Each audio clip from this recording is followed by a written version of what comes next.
Hi everyone, welcome to RPA Explorers channel. I hope all are doing good, and in today's video we are going to see an Excel use case or replying video to one of my YouTube comment.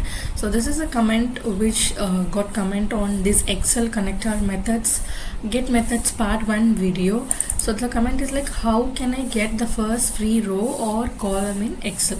So by first free row, by free row, I think he meant to ask how to get an empty row or empty column from an Excel or from a data table. So yeah, let's see how you can achieve this. And before we get started, don't forget to like this specific video if you haven't, so that it could reach more people, and also don't forget to subscribe to my channel.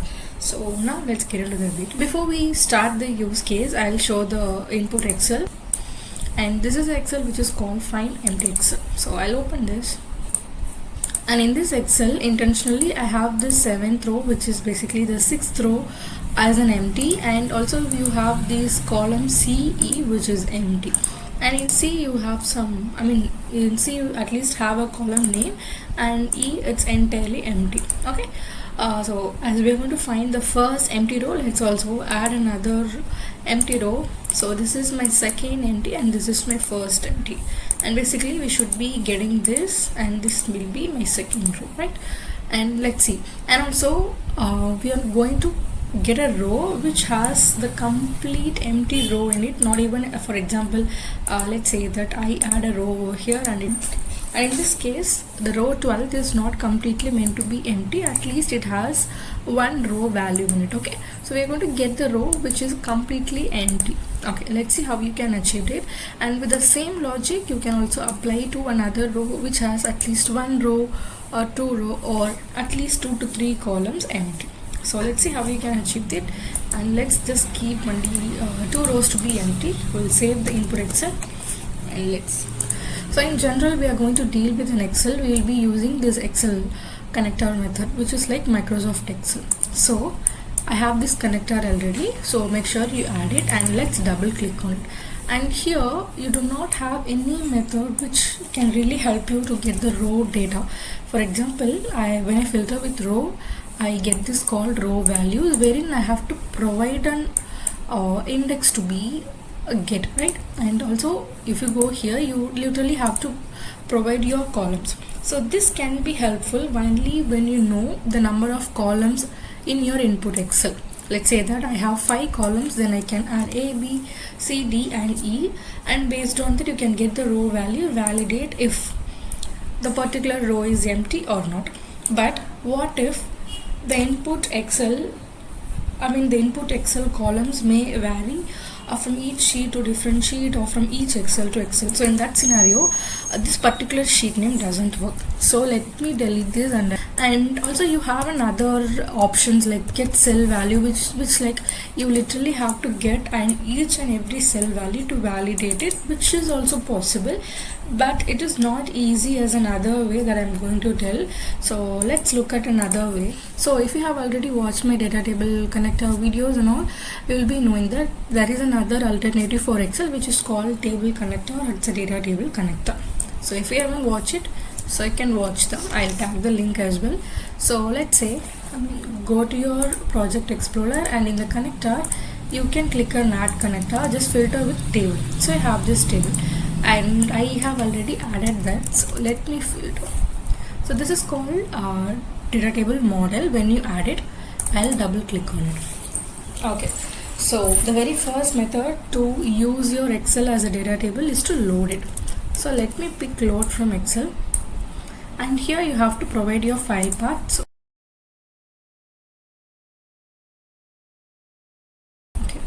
and we have our input in new one, so let's give the sheet name as new one. And in case you have any query to be executed, you can just enable it and give the query over here. So the first step is done, and then let's look at another method so that you will get an idea what method to be used to get the row data. I'll just filter with row. So if you filter with row, you have this add row, which is basically, as the name says, it's used to add a particular row value. Like here you have to give the index to be added, and then the particular row will get added. So this is not what we needed. And then you have delete row, which is to delete it, and also you have an option to remove your empty rows but not to get it. So if you filter with empty, you just have to have an option to remove your empty columns or your empty rows. Back to the row, and here if you see, you have something called get row data. Like if I go back to the Excel connector, you do not have this option.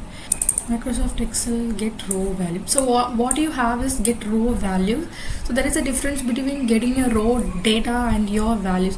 So this value is nothing but wherein you can just get the value of a particular column, but this get row data will give you the entire row data of the given Excel. Okay, that's the difference between them. That's why I have chose this data table over an Excel. So let's delete it. And here if you see, you have to give the row index, for which we can directly use for loop, right? So let me take a for loop, and also this is index based input, so we are going to use this for loop, right? And this too should be your complete rows counts, like it should start from your 0th index until the last row of the Excel. So in order to get that, you can go to the methods and filter with count. So you have this column count and rows count. Okay, I think this is Excel method. So if I go to the table, you just have a single method for both. Okay, so just get count, where you have both rows count and the column count. So let me quickly create a variable and let's use them over here.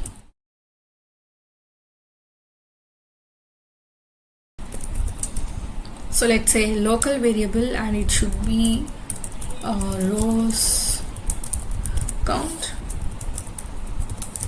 Okay, and now let's just use that variable to map it. And for data table, always your first row starts with 0th index, and it doesn't include the header. So maybe I'll quickly show you the output of this. Okay, and then this should be your rows count. Let's use this. Let's use this index to print it, and let's see the output with show method, the show component. Okay, and let me mark it as startup. Let's start it. Okay, we have an error. Okay, object of type object. Okay, so the output of this is a collection. As we are trying to print string, we have an error, but okay. But if you look at, or if you preview the data of this IEnumerable, you get something like this, which is the first row data. So the first row data is like just see, and it's end with this particular phone number, and you get everything in the form of array separated by comma for each column. As a collection, let's do one thing. Let's take a for loop to print it. The for each, so you can see each column row output. And I'm just going to pass this collection as to here and to this. Okay, let's see how it's work. Okay, as the first row, the first name of the first row is Jesse, it's good, and second row is Marla, also empty, good. So now it is giving me each value for each rows. Okay, and now it has completed the first row and started printing the second row, and similarly it just completed for entire rows in the Excel. So let me quickly complete the bot, and this is completed now. And if you see this, it says that there is no rows at position 13, and also in the Excel you have a row which is starting from 0, so it should be ended at 12, not 13, right? Okay, so it's just it's simple that I'm just going to transform my data from substituting 1 from the total rows count. So in that way, when it starts from 0, it will be good. Okay, so now we have just printed the value, and the next step is to check if any particular row is empty or not. So wait, I'll keep a breakpoint and I'll show you each output. So this is first one, right? So it has a first row.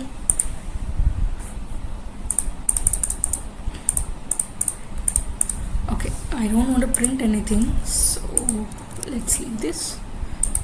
And this is second one.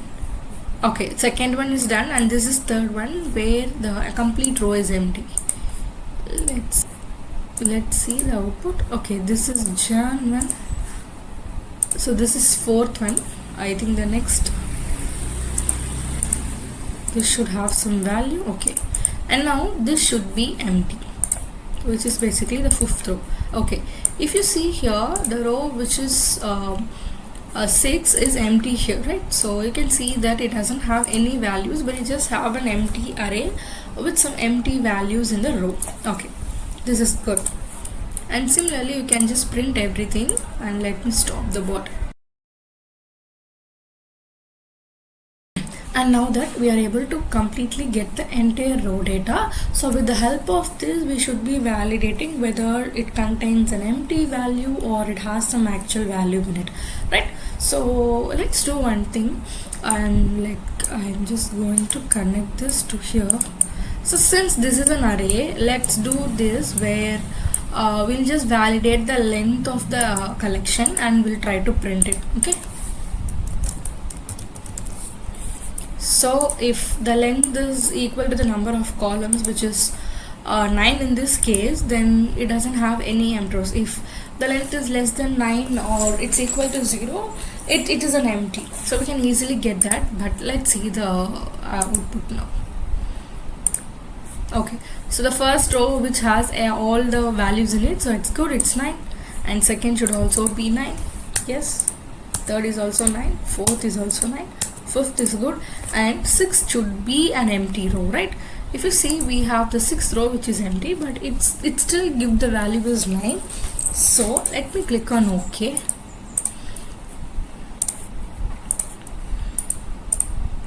Okay, this is 7, let it print. So 9, 8. Okay, let me check.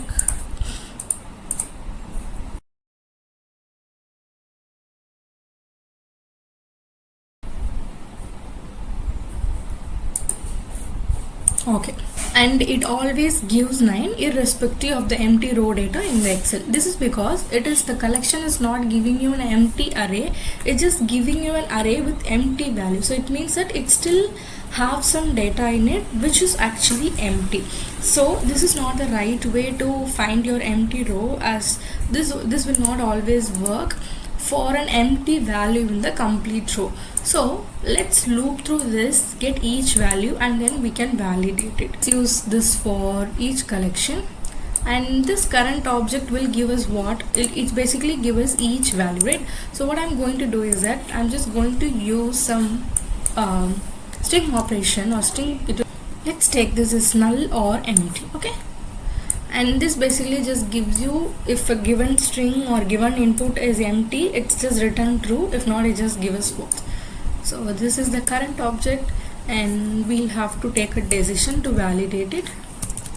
Let's take a decision, and let's say is empty.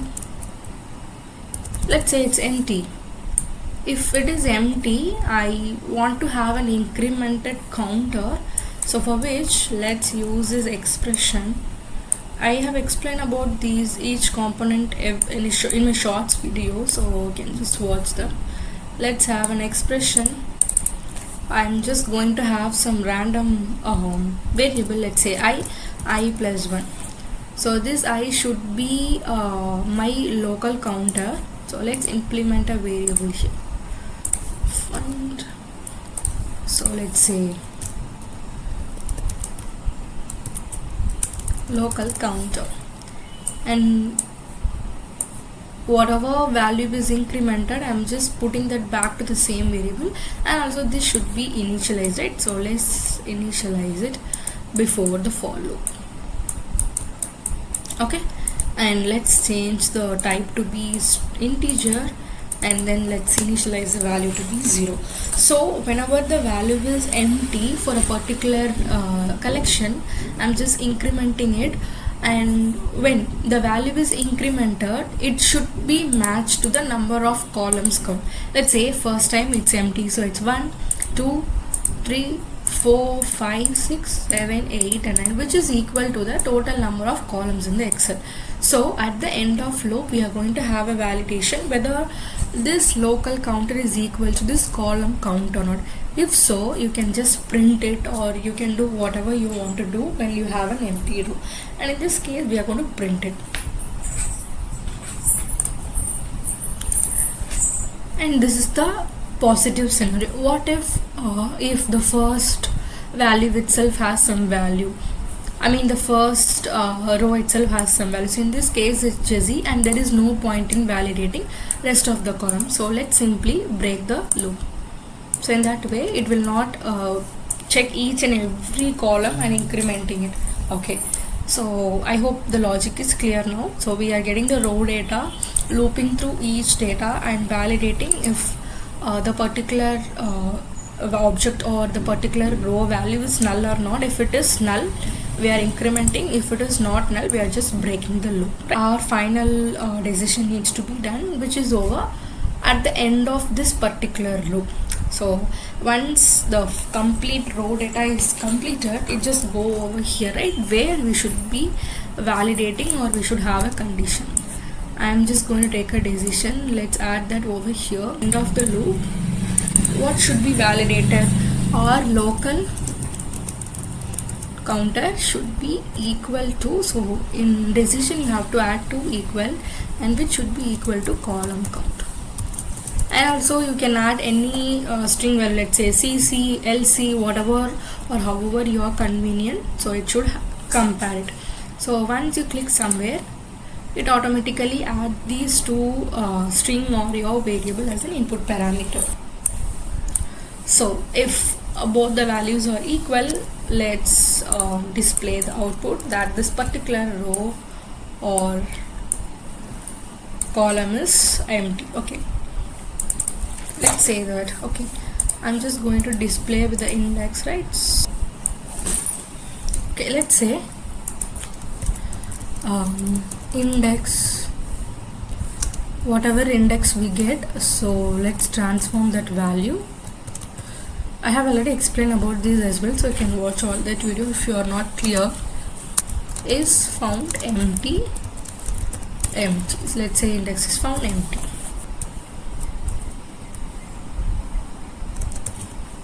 Empty row, let's say empty row. Okay, let's click on OK, and now we should pass that value. So we have this value variable, right? Let's pass that, which is nothing but your index basically, right? And if it's not equal, we are not going to do anything, because all we want is to have the complete empty row. As I mentioned, if you want to just validate if you have at least 2 empty rows, so here you can adjust those conditions and have the decision based on that. And also once this is completed, okay, maybe let me run this and show you how this output looks. I'll remove the breakpoint quickly.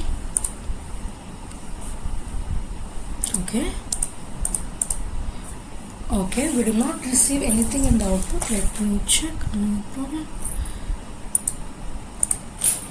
The preview is 12. Local count is 9. Okay, and also if you see, the counter variable is getting incremented for each row. So whenever we found an empty row for the next row to be processed, let's reinitialize it to 0 so that it can recount it. Basically for this. Okay, this is giving empty 2. So basically we have 2 empty rows, so it just displayed the message box twice, but there is some issue in displaying the output. Let's sweep that. Preview data. Okay, this is empty. What's the issue?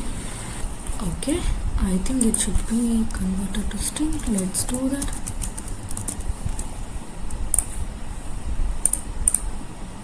Okay, so there was issue in converting the value to be string. Now the index 5 is found empty row, and then index 8 is found an empty row. Let's go back to the Excel. So index 5 and index 8 or 9, what was it? Index 8. Okay, so now our logic is completed, but in order to get the correct index or the correct index of an empty row, I've just added this condition, which is like +2. So earlier we were getting 5 and 8, but our actual row exists on 7 and 10. So start from the second index, right? So we are adding just 2 over here, and now let's rerun and confirm the output. So index 7 is found empty row, and then index 10 is found to be empty. So this is how we can find your empty rows, right? So you guys find this use case useful, and this is how you can just find your empty rows in any Excel or any data table. So please give it a try and let me know in the comments in case you guys have any doubt or suggestions. And also don't forget to like and subscribe to my channel, and thank you so much for watching this video till then. Take care and bye bye.